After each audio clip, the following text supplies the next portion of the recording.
Part 2 of reading Angel Levine by Bernard Malamud from his book The Magic Barrel and Other Stories.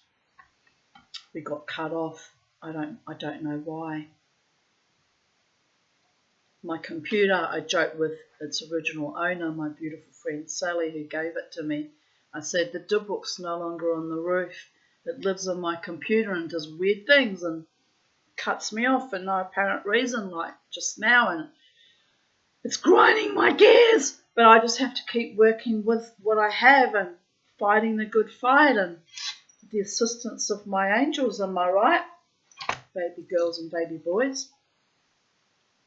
So here we are, 4:44 p.m, which is an angel synchronicity, on the 13th of November 2024, and I'm reading to you from Sacred Space, Titanium's Realm.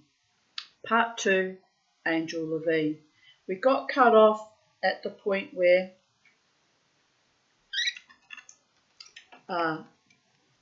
Manischewitz asked the angel that appeared in his kitchen to test Levine. He asked, then where are your wings? The Negro blushed as well as he was able. Manischewitz understood this from his changed expression. Under certain circumstances, we lose privileges and prerogatives upon returning to earth, no matter for what purpose or endeavouring to assist whosoever. Sounds a bit like legalese, doesn't it? Legalese, angelese, the angel of Harlem, and so on and so forth. Pardon me. Anyway, where was I? So tell me, Manischewitz said triumphantly, how did you get here? I was transmitted. Still troubled, the tailor said, if you are a Jew, say the blessing for bread. Levine recited it in sonorous Hebrew. Although moved by the familiar words, Manischewitz still felt doubt that he was dealing with an angel. He's being a little bit unreasonable though, because I don't think all angels happen to be Jews either. They could be from any part of the known multiverse, am I right? But anyway, he did say that he was Jewish, so he was testing him. If you are an angel, he demanded somewhat angrily, give me the proof. Levine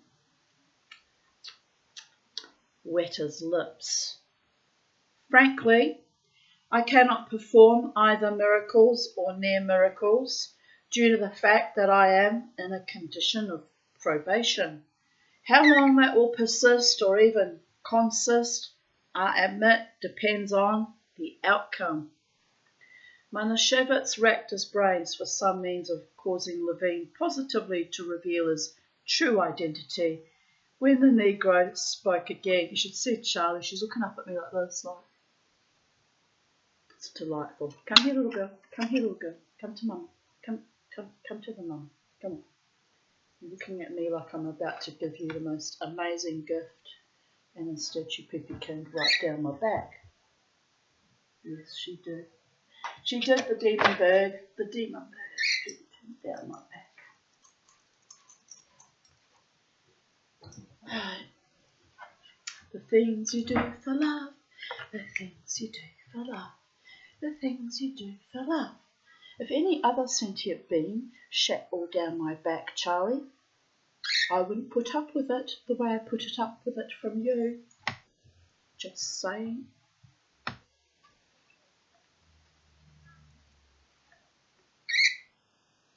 Right, where were we? Let's just read that line again. Storm's coming. I can tell by the way my brain's just turning into a mushy of colanders extruding everywhere. Manischewitz racked his brains for some means of causing Levine positively to reveal his true identity when the Negro spoke again. It has given me to understand that both your wife and you require assistance of a salubrious nature. Taylor could not rid himself of the feeling that he was the butt of a jokester. Is this what a Jewish angel looks like? He asked himself. This I am not convinced. Why would you question why a black man comes to you and tells you he's a Jewish angel? I'm not fussy about what my angels look like, just saying. Most of them don't look human at all, by the way, according to the actual biblical references. Got gigantic eyes and they spin on some kind of wheel. That would freak me out more than having a black man appear in my kitchen and tell me he's a Jewish angel. I'd just be grateful he's a humanoid. The tailor could not rid himself of the feeling that he was the butt of a jokester. Is this what a Jewish angel looks like? He asked himself. This I am not convinced. He asked a last question. So if God sends to me an angel, why a black, why not a white, that there are so many of them? It was my turn to go next, Levine explained. You could be an angel, Charlie. You've got wings. No, Mama. I'm a shitty little rainbow lorikeet with half my feathers missing. Trust me, I'm no angel. She is kind of an angel, though. And she's in a good mood. And she's happy. Charlie, there's a storm coming, Charlie. Do I get a kiss? No. Stingy bird. Manischewitz could not be persuaded. I think you are a faker. Levine slowly arose. His eyes showed disappointment and worry. Mr. Manischewitz, he said tonelessly, if you should desire me to be of assistance to you any time in the near future or possibly before, I can be found, he glanced at his fingernails, in Harlem. He was by then gone. Did I not say he came from Harlem? But then, to be fair, it's in my subconscious because I read this book as a young girl, so memories, or assumptions based on the fact that he's in New York and he's black and he's an angel. Where else would you go but Harlem? Mama T. You're skating a fine line there, Mama T. Oh no, I'm not intending to be racist, by the way. Just saying. The next day, Manischewitz felt some relief from his backache and was able to work 4 hours at pressing. The day after, he put in 6 hours. And the third day, 4 again. Fanny sat up a little and asked for some halva to suck. Halva is a very delicious Middle Eastern kind of sweet made out of sesame seeds, I think. Is it sesame seeds?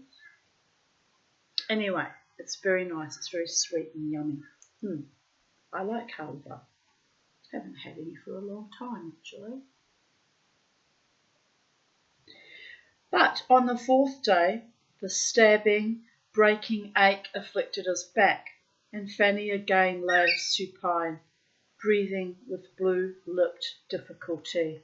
Oh, poor Fanny, I do worry about her. I know how that goes, baby girls and baby boys.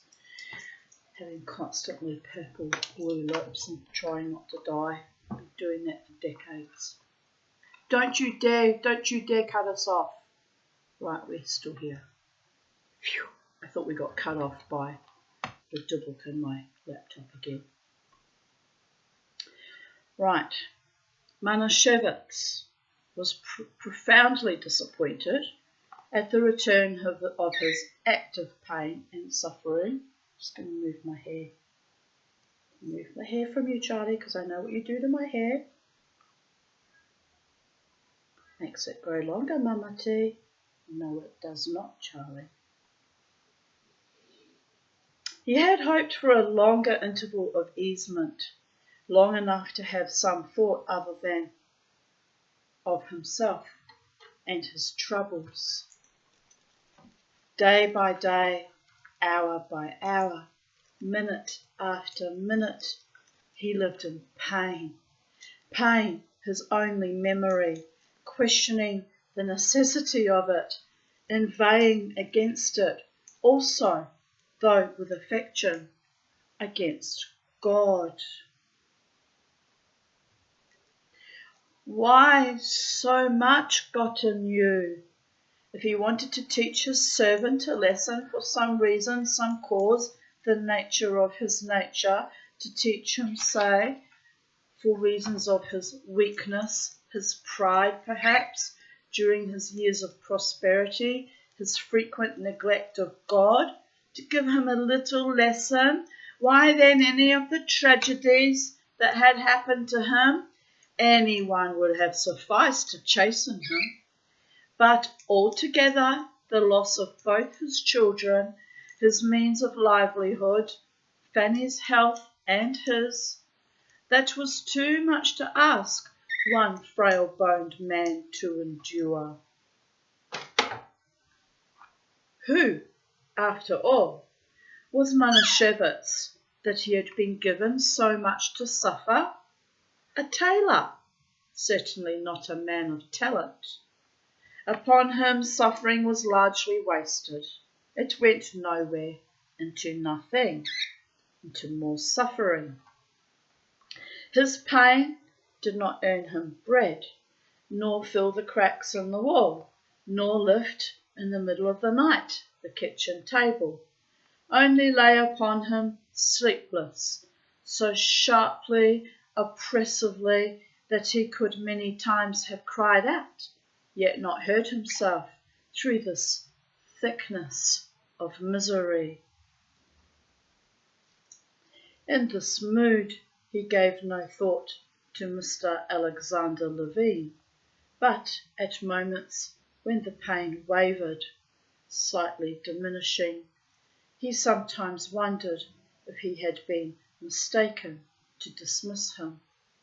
A black Jew and angel to boot, very hard to believe, but suppose he had been sent to succour him, and he, Manischewitz, was in his blindness too blind to comprehend? It was this thought that put him on the knife point of agony. Got to respect your angels in whatever form they come in, people of earth. It's not that easy to call down an angel. Plenty of demons around, but angels are a little bit more exclusive, just saying. Or are they? Maybe they're everywhere. Maybe that's my own projection too. Well, I've been saved by angels in my life, not once but many times, so I have no doubts that they exist. Therefore, the tailor, after much self-questioning and continuing doubt, decided he would seek the self-styled angel in Harlem. Of course he had great difficulty because he had not asked for specific directions, and movement was tedious to him. The subway took him to 100. I've got to pull out my bra, it's digging into me. I'm really not enjoying wearing bras in the heat. The subway took him to 116th Street, and from there he wandered in the dark world. It was vast, and its lights lit nothing. Everywhere were shadows, often moving.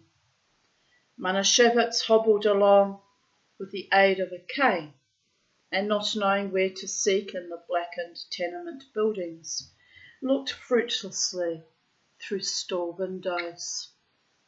In the stores he saw people, and everybody was black. It was an amazing thing to observe. When he was too tired, too hungry to go farther, Manischewitz stopped in front of a tailor's store.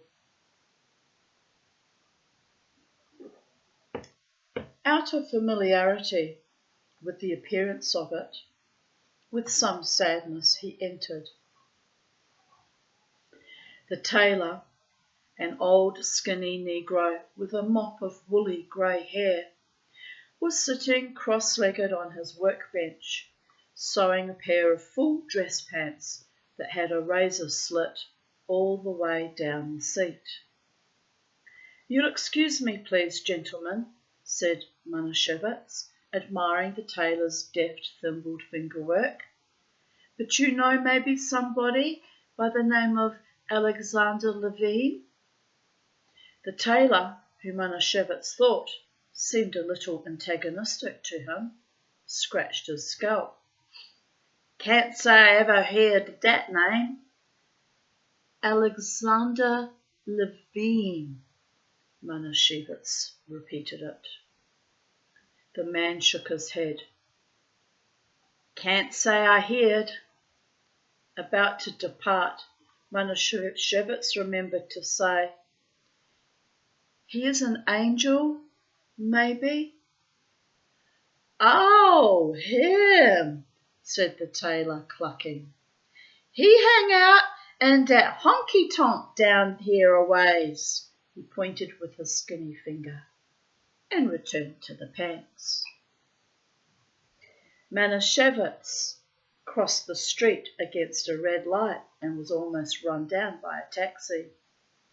On the block after the next, the sixth store from the corner, was a cabaret, and the name in sparkling lights was Bella's. "Oh, I like to hang out in honky-tonks, and I had a dog named Bella once. She's in heaven with Beauregard, but anyway, projector." Ashamed to go in, Manischewitz gazed through the neon-lit window, and when the dancing couples had parted and drifted away, he discovered at a table on the side, towards the rear, Levine. He was sitting alone, a cigarette butt hanging from the corner of his mouth, playing solitaire with a dirty pack of cards, and Manischewitz felt a touch of pity for him, for Levine had deteriorated in appearance. His derby was dented and had a grey smudge on the side. His ill-fitting suit was shabbier, as if he had been sleeping in it. His shoes and trouser cuffs were muddy, and his face was covered with an impenetrable stubble, the colour of licorice.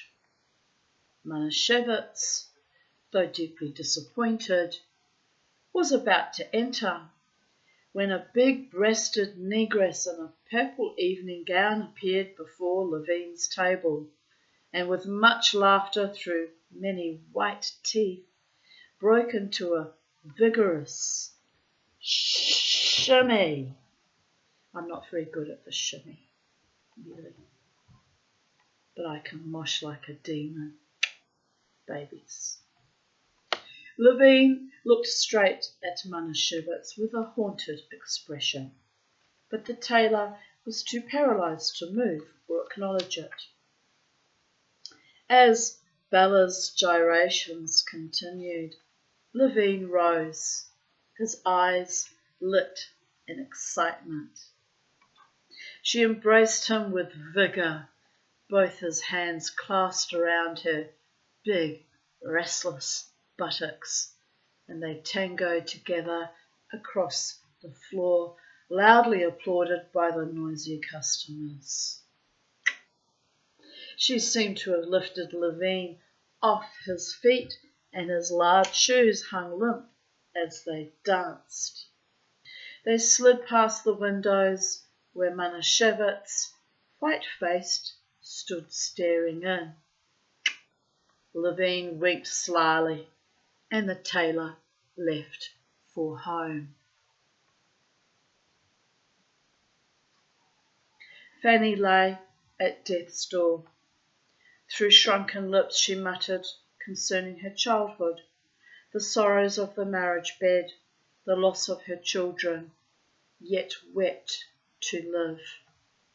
Manischewitz tried not to listen, but even without ears he would have heard. It was not a gift. The doctor panted up the stairs, a broad but bland, unshaven man. It was Sunday, and soon shook his head. A day at most, or two. He left at once, not without pity, to spare himself Malashevitz's multiplied sorrow. The man who never stopped hurting. He would someday get him into a public home. Don't do that, that'll be the fucking end of him. The dazzling and barbiturates. Manischewitz visited a synagogue and there spoke to God, but God had absented himself. The tailor searched his heart and found no hope. When she died, he would live dead. He considered taking his life, although he knew he wouldn't. Yet it was something to consider, considering you existed. He railed against God. Can you love a rock, a broom, an emptiness? Baring his chest, he smote the naked bones, cursing himself for having believed. That's when you show your greatest faith, when you think that you no longer have any left in you. A paradox. Asleep in a chair that afternoon, he dreamed of Levine. He was standing before a faded mirror, preening small decaying opalescent wings. This means, mumbled Manischewitz as he broke out of sleep, that it is possible he could be an angel. Begging a neighbour lady to look in on Fanny and occasionally wet her lips with a few drops of water, he drew on his thin coat, gripped his walking stick, exchanged some pennies for a subway token, and rode to Harlem. He knew this act was the last desperate one of his woe, to go without belief, seeking a black magician to restore his wife to invalidism. Yet, if there was no choice, he did at least what was chosen.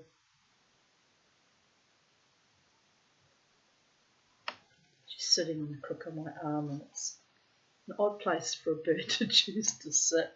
But she's sitting there nibbling the hairs on my arms, which are all standing up because it's cold now with the air conditioning. And yeah, well, it's a hobby for her, I guess. He hobbled to Bella's, but the place had changed hands. It was now, as he breathed, a synagogue and a store. In the front towards him were several rows of empty wooden benches. In the rear stood the ark, its portals of rough wood covered with rainbows of sequins. Under it, a long table on which lay the sacred scroll unrolled, illumined by the dim light from a bulb on a chain overhead. Around the table, as if frozen to it, and the scroll which they all touched with their fingers, sat 4 Negroes wearing skull caps. We call them kippah or yarmulkes. Now, as they read the holy word, Manischewitz could, through the plate glass window, hear the sing-song chant of their voices. One of them was old, with a grey beard. One was bubble-eyed, one was humpbacked. The fourth was a boy, no older than 13. Their heads moved in rhythmic swaying, touched by the sight from his childhood and youth. Manischewitz entered and stood silent in the rear. Neshama, said Bubble Eyes, pointing to the word with a stubby finger. Now what dat mean? That's the word that means soul, said the boy. He wore glasses. Let's get on with the commentary, said the old man. Ain't necessary, said the humpback. Souls is a material substance. That's all. The soul is derived in that manner.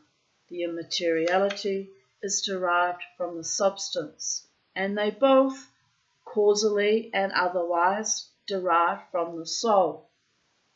There can be no higher. That's the highest. Over the top.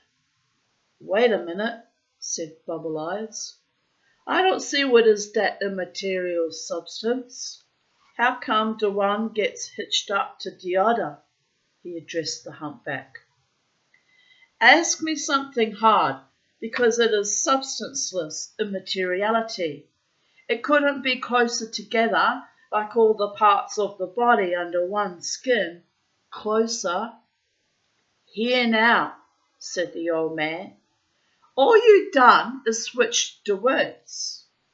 It's the prime and mobile, the substanceless substance, from which comes all things, that were incepted in the idea, you, me, and everything and body else. Now how did all that happen? Make it sound simple. It de spirit, said the old man. On the face of the water moved the spirit, and that was good. It says so in the book. From the spirit arose the man. But now listen here. How come it becomes substance if it all the time a spirit? God alone done that. Holy, holy, praise his name. But has the spirit got some kind of a shade or colour? Asked Bubble Eyes, deadpan. Man, of course not. A spirit is a spirit. Then how come we is coloured? He said with a triumphant glare. Ain't got nothing to do with that. I'd still like to know. God put the spirit in all things, answered the boy. He put it in the green leaves and the yellow flowers. He put it with the gold in the fishes and the blue in the sky, although our skies ain't blue tonight. They are kind of grey, and that storm's been hanging around for 2 hours, still hasn't come. Do you want to see the colour of the sky? Let's just unplug for a minute. Let's just segue. Mama teases little segues. They can be fun sometimes. Let's just look at my babies. Look at that sky. Look at that sky. It's enough to make you crazy. It's enough to make you crazy. Right, where were we? We're all over the place now, people of Earth. Are we still filming? Did I block us off? Did that dibble interfere with my computer? No, I don't think it did. Right. Phew. That's the only thing. It's when I have these little segues that things can fall apart at the seams. That's how come it came to us. Amen. Praise Lord, and utter loud his speechless name. Blow the bugle till it bust the sky. They fell silent, intent upon the next word. Manischewitz approached them. You'll excuse me, he said. I am looking for Alexander Levine. You know him, maybe? That's the angel, said the boy. Oh, him, sniffed Bubble Eyes. "You'll find him at Bella's. It's the establishment right across the street," the humpback said. Manischewitz said he was sorry that he could not stay, thanked them, and limped across the street. It was already night. The city was dark, and he could barely find his way. But Bella's was bursting with the blues. Through the window, Manischewitz recognized the dancing crowd, and among them saw Levine. He was sitting loose-lipped at Bella's side table. They were tippling from an almost empty whiskey fifth. Levine, how big is a fifth of whiskey? I don't know. I'll have to ask the bartenders at the Brooklyn Standard. They'll laugh at me that I don't know that, so I won't admit that I don't know that. I'll just play dumb, as per usual. Sometimes it's safer that way.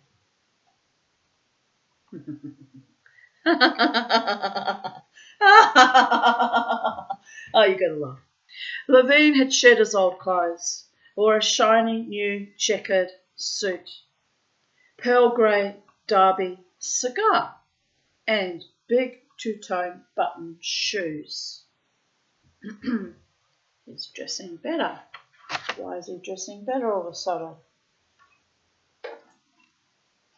Oh, Charlie, my goodness.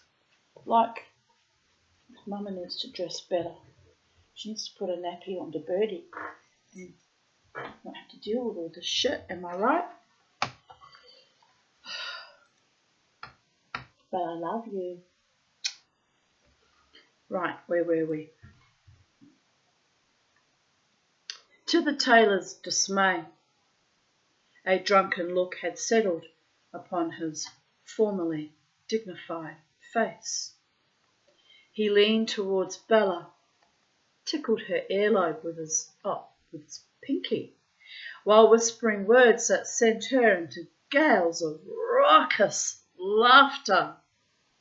She fondled his knee. Manischewitz, girding himself, pushed open the door and was not welcomed. "This place reserved. Beat it, pale puss. Exit, yunkel, Semitic trash." But he moved towards the table where Levine sat, the crowd breaking before him as he hobbled forward. "Mr. Levine," he spoke in a trembly voice, "is here Manischewitz." Levine glared blearily. "Speak your piece, son." Manischewitz shuddered. His back plagued him. Cold tremors tormented his crooked legs. He looked around. Everybody was all ears. "You'll excuse me. I would like to talk to you in a private place." "Speak. I is a private person." Pussin, they spelt it. Bella laughed piercingly. "Stop it, boy. You killing me." Manischewitz, no end disturbed, considered fleeing, but Levine addressed him. "Kindly state the purpose of your communication with yours truly." The tailor wet, cracked lips. "You are Jewish, this I am sure." Levine rose, nostrils flaring. "Anything else you got to say?" Manishewitz's tongue lay like stone. "Speak now or forever hold off." Tears blinded the tailor's eyes. Was ever man so tried? Should he say he believed a half-drunken Negro to be an angel? The silence slowly petrified. Manischewitz was recalling scenes of his youth. As a wheel in his mind whirred, believe, do not, yes, no, yes, no. The pointer pointed to yes, to between yes and no, to no, no, it was yes. He sighed. It moved, but one had still to make a choice. You think you are an angel from God. He said it in a broken voice, thinking, if you said it, it was said. If you believed it, you must say it.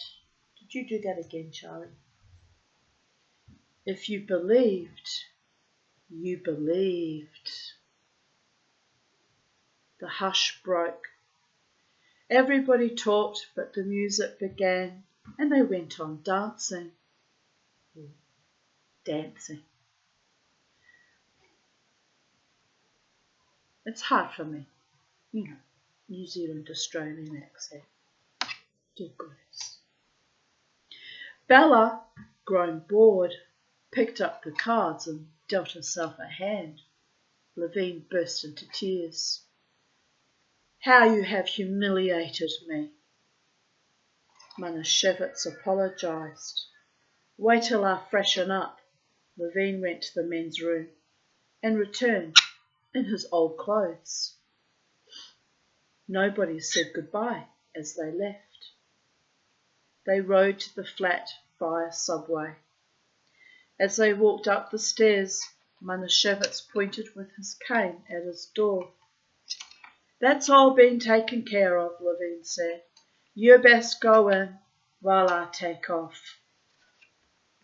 Disappointed that it was so soon over, but torn by curiosity, Manischewitz followed the angel up 3 flights to the roof.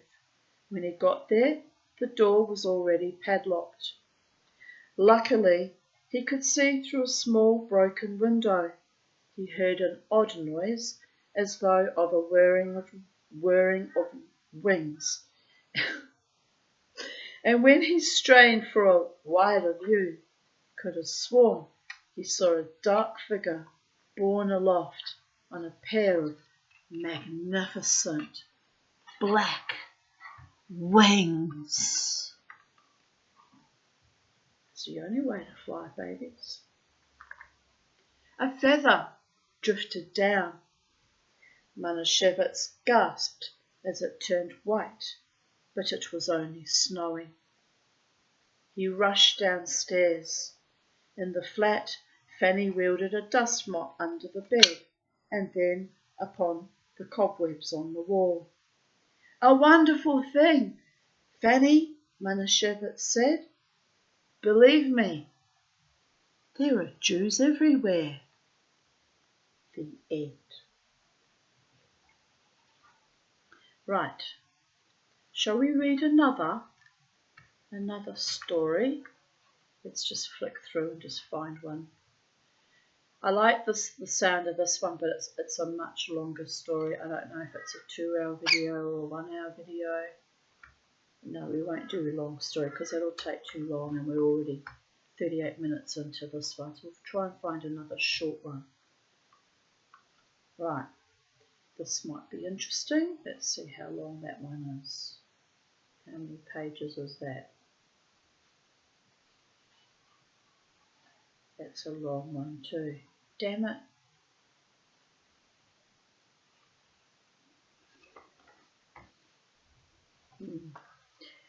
Well, let me try and find a short one. Let's find, how long is that one? The title page.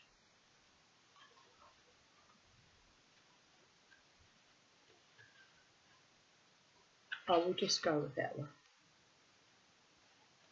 It's a fairly long one though. Dear Goddess. Let me just see.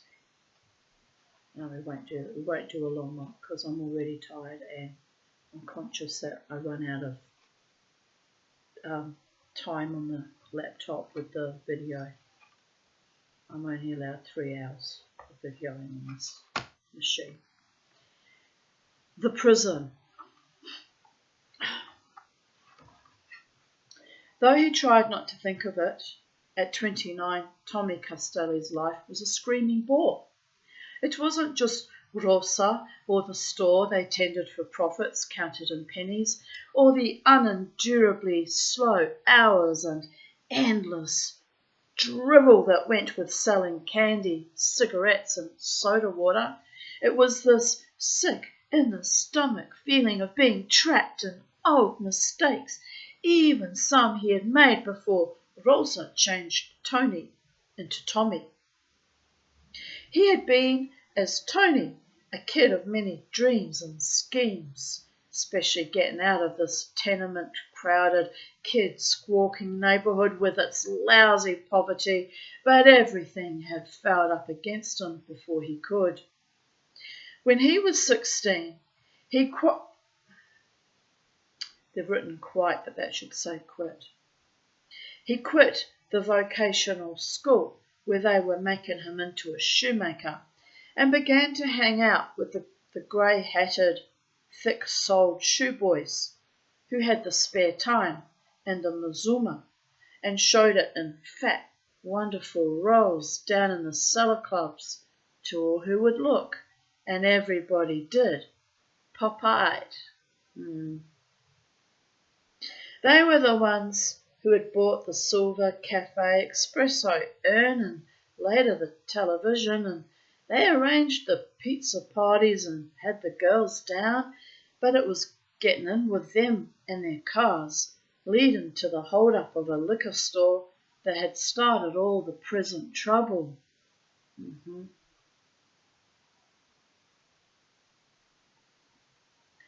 Lucky for him, the coal and ice man, who was their landlord, knew the leader in the district, and they arranged something so nobody bothered him after that. Then, before he knew what was going on, he had been frightened sick by the whole mess. There was his father cooking up a deal with Rosa Agnello's old man that Tony would marry her. And the father-in-law would, out of his savings, open a candy store for him to make an honest living.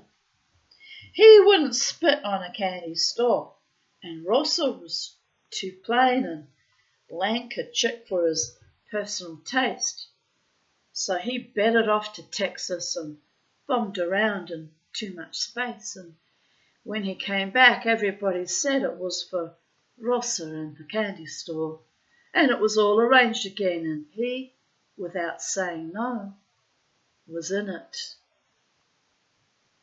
That was how he had landed on Prince Street in the village, working from 8 in the morning to almost midnight every day, except for an hour off each afternoon when he went upstairs to sleep, and on Tuesdays, when the store was closed, and he slept some more and went at night alone to the movies. He was too tired always for schemes now, but once he tried to make a little cash on the side by secretly taking in punch boards some syndicate was distributing in the neighbourhood, on which he collected a nice cut, and in this way saved $55 that Rosa didn't know about. But then the syndicate was written up by a newspaper and the punch boards all disappeared. Another time, when Rosa was at her mother's house, he took a chance and let them put in a slot machine that could guarantee a nice piece of change if he kept it long enough. We got suckered into that with our shop years ago too, my husband and I. I told him it was a sucker's game. Oh, yeah. I went, Michael, you're such a doofus. And he was. So he got the machine out in the end because it was useless and taking up space. I told him that, but he wouldn't listen to me. But he had to find out the hard way, like all men. They've got to find out the hard way, babies. Don't ever marry an intelligent woman if you plan on continuing to make dumb moves. It really will grind on a woman's nervous system. Just saying. Oh, dear goodness. But anyway, that was then. This is now. A man of truth and integrity and honour and decency and grace and style and certain joie de vivre, intelligence. Will they get one? Probably not. They prefer dumb women that they can manipulate and control. Just saying. Anyway, I have fun in spite of it all. Riding my own self through my own storms, like a wild woman, berserker, angel on acid, but not because I don't do drugs, just saying. But you know, you get my vibe. Another time, the slot machine that could guarantee a nice piece of change if you kept it long enough. He knew, of course, he couldn't hide it from her, so when she came and screamed when she saw it, he was ready and patient, for once not yelling back when she yelled, and he explained it was not the same as gambling because anybody who played it got a roll of mints every time he put in a nickel.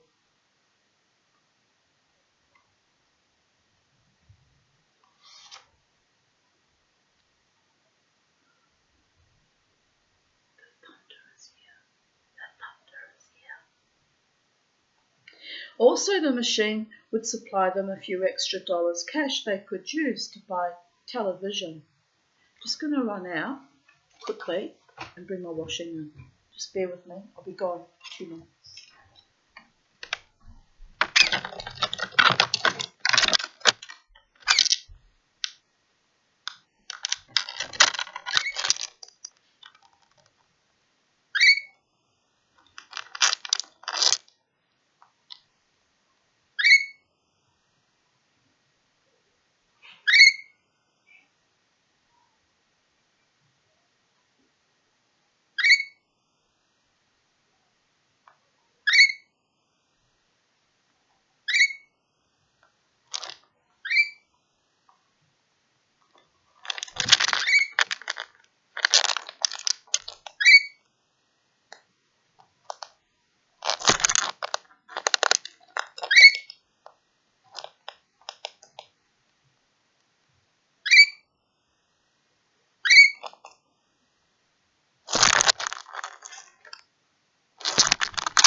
Right, I'm back. Sorry, I just thought I might get it in before it gets all hailed on and rained on and stormed on. And quickly shut my windows as well. So I'm ready. I'm ready for whatever happens now. Right, where were we? Yes, Charlie.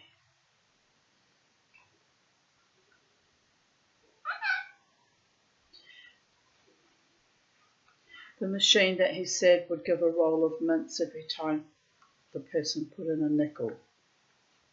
Also, the machine would supply them a few extra dollars cash they could use to buy television so he could see the fights without going to a bar. But Rosa wouldn't let up screaming. I hear you, Rosa. And later her father came in shouting that he was a criminal and chopped the machine apart with a plumber's hammer. The next day the cops raided for slot machines and gave out summonses wherever they found them, and though Tommy's place was practically the only candy store in the neighbourhood that didn't have one, he felt bad about the machine for a long time. Mornings had been his best time of day because Rosa stayed upstairs cleaning, and since few people came into the store till noon, he could sit around alone, a toothpick in his teeth, looking over the news and mirror on the fountain counter, or maybe gab with one of the old cellar club guys who had happened to come by for a pack of butts about a horse that was running that day, or how the numbers were paying lately, or just sit there drinking coffee and thinking how far away he could get on the 55 he had stashed away in the cellar. Generally the mornings were this way, but after the slot machine, usually the whole day stank, and he along with it. Time rutted in him, and all he could think of the whole morning was going to sleep in the afternoon, and he would wake up with the sour remembrance of the long night in the store ahead of him, while everybody else was doing as he damn pleased. He cursed the candy store and Rosa, and cursed from its beginning his unhappy life. It was on one of these bad mornings that a 10-year-old girl from around the block came in and asked for 2 rolls of coloured tissue paper, 1 red and 1 yellow. He wanted to tell her, "Oh, you demon bird."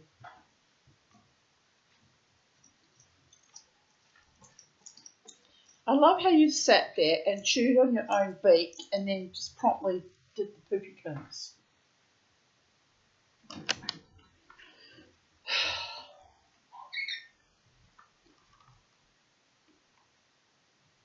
He wanted to tell her to go to hell, Charlie, and stop bothering, but instead went with bad grace to the rear, where Rosa, whose bright idea it was to keep the stuff, had put it.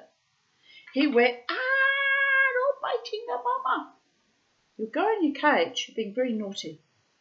He went from force of habit, for the girl had been coming in every Monday since the summer for the same thing, because her rock-faced mother, who looked as if she arranged her own widowhood, took care of some small kids after school and gave them the paper to cut out dolls and such things. You getting frisky because there's a storm coming? Is that what's bothering you?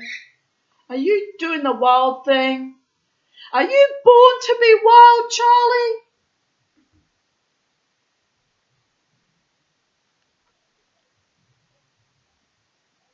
The girl, whose name he didn't know, resembled her mother, except her features were not quite so sharp, and she had very light skin with dark eyes. But she was a plain kid, and would be more so at 20. He had noticed, when he went to get the paper, that she was always hung back as if afraid to go where it was out dark. Though he kept the comics there and most of the other kids had to be slapped away from them, and that when he brought her the tissue paper, her skin seemed to grow whiter and her eyes shone. She always handed him 2 hot dimes and went out without glancing back. It happened that Rosa, who trusted nobody, had just hung a mirror on the back wall, and as Tommy opened the drawer to get the girl her paper this Monday morning that he felt so bad he looked up and saw in the glass something that made it seem as if he were dreaming. The girl had disappeared, but he saw a white hand reach into the candy case for a chocolate bar and for another. Then she came forth from behind the counter and stood there, innocently, waiting for him. He felt at first like grabbing her by the neck and socking till she threw up. But he had been caught, as he sometimes was, by this thought of how his Uncle Dom, years ago before he went away, used to take with him Tony alone of all the kids when he went crabbing to Sheepshead Bay. Once they went at night and threw the baited wire traps into the water, and after a while pulled them up, and they had this green lobster in one, and just then this fat-faced cock came along and said they had to throw it back unless it was 9 inches. Dom said it was 9 inches, but the cop said not to be a wise guy, so Dom measured it, and it was 10, and they laughed about that lobster all night. Then he remembered how he had felt after Dom was gone. Tears filled his eyes. He found himself thinking about the way his life had turned out, and then about this girl, moved that she was so young and a thief. He felt he ought to do something for her, warn her to cut it out before she got trapped and fouled up her life before it got started. His urge to do this was strong, but when he went forward, she looked up frightened because he had taken so long.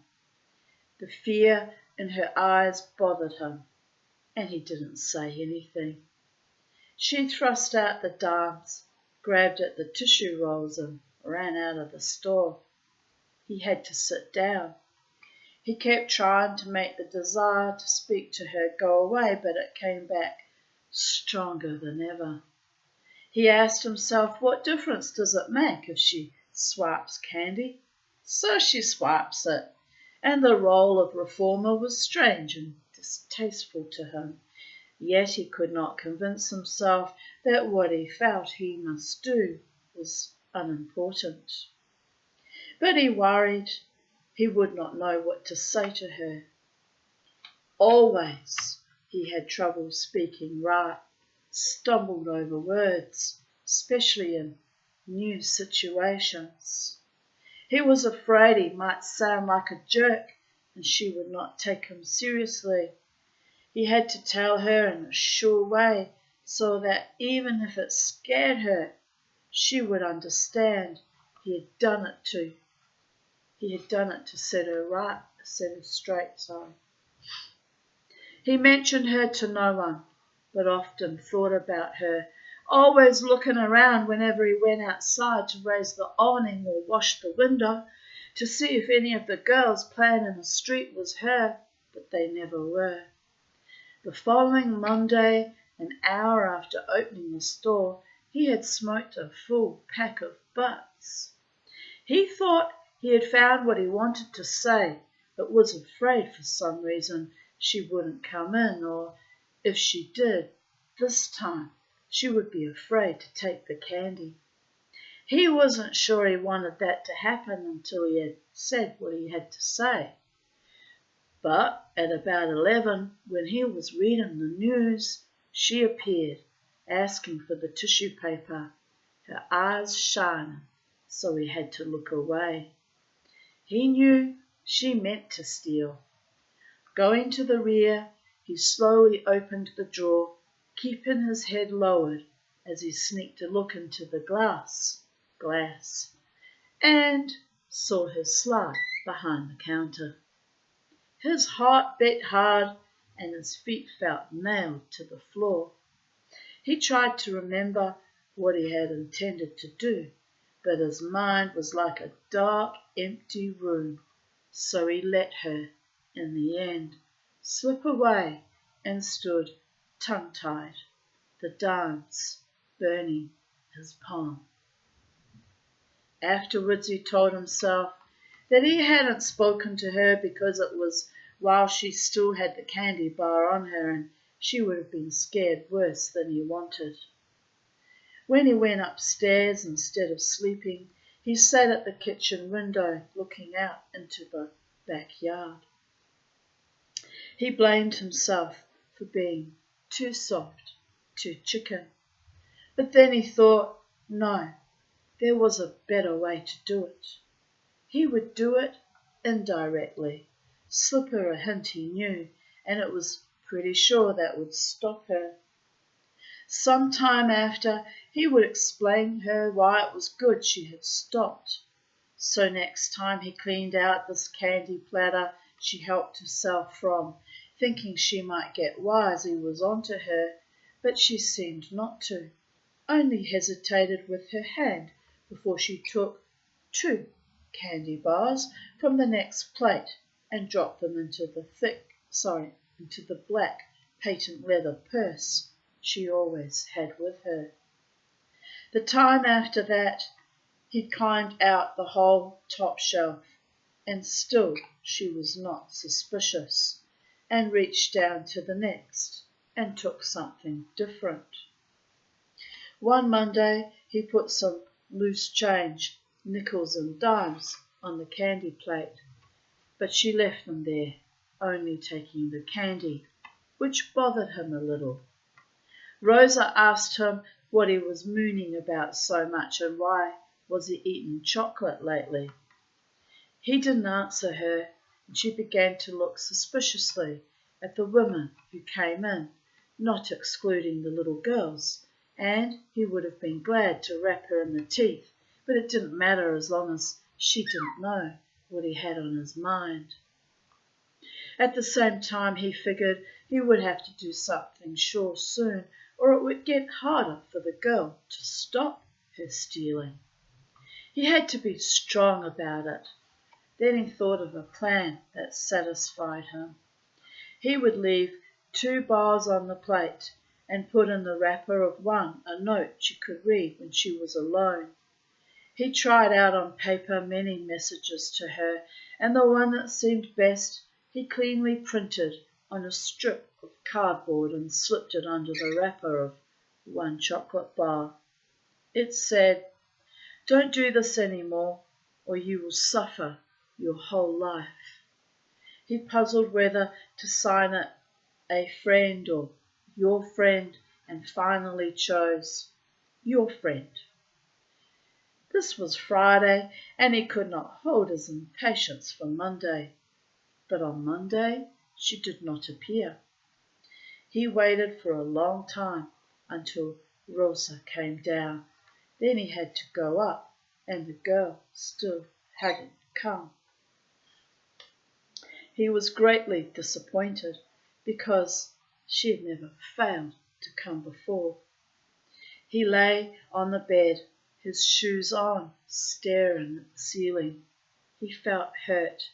The sucker she had played him for and was now finished with because she probably had another on her hook. The more he thought about it, the worse he felt. He worked up a splitting headache that kept him from sleeping. Then he suddenly slept and woke without it.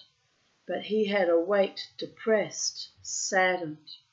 He thought about Dom getting out of jail, going away, God knows where. He wondered whether he would ever meet up with him somewhere if he took the $55 and left. Then he remembered Dom was a pretty old guy now and he might not know him if they did meet. He thought about life. You never really got what you wanted. No matter how hard you tried, you made mistakes and couldn't get past them. You could never see the sky outside or the ocean because you were in prison, except nobody called it a prison. And if you did, they didn't know what you were talking about, or they said they didn't. A pall settled on him. He lay motionless, without thought or sympathy for himself or anybody. But when he finally went downstairs, ironically amused that Rosa had allowed him so long a time off without bitching, there were people in the store and he could hear her screeching. Shoving his way through the crowd, he saw in one sickening look that she had caught the girl with the candy bars and was shaking her so hard the kid's head bounced back and forth like a balloon on a stick. With a curse, he tore her away from the girl, whose sickly face showed the depth of her fright. "What's the matter?" he shouted at Rosa. "You want her blood?" "She's a thief," cried Rosa. "Shut your face." To stop her yowling, he slapped her across her mouth, but it was a harder crack than he had intended. Rosa fell back with a gasp. She did not cry, but looked around dazedly at everybody and tried to smile, and everybody there could see her teeth were flecked with blood. "Go home," Tommy ordered the girl. But then there was a movement near the door and her mother came into the store. "What happened?" she said. "She stole my candy," Rosa cried. "I let her take it," said Tommy. Rosa stared at him as if she had been hit again, then, with mouth distorted, began to sob. "One was for you, Mother," said the girl. Her mother socked her hard across the face. "You little thief, this time you'll get your hands burned good." She pawed at the girl, grabbed her arm and yanked it. The girl, like a grotesque dancer, half ran, half fell forward, but at the door she managed to turn her white face and thrust out at him her red tongue. The end. And thus concludes today's readings of even evening date. It's now 5:50 p.m. and haven't gone on for as long as I normally do. Normally, the other stories the last few days were 3 hours long, but it's been very hot today and I'm a bit jangled by the incoming storm that's imminent any minute now. I can see the lightning and I'm tired. So Goddess bless, as always, people of Earth, all sentient beings and all interdimensional entities, those of you preferably from, of, with, and in the light. And have a beautiful evening. Those of you here in Brisbane, Australia, it's going to be a doozy of a storm. And wherever else you are on planet Earth, have a beautiful day, afternoon, evening, morning, night, wherever you are. And as I said, Goddess bless. Good evening. Lima Tov, that means good night.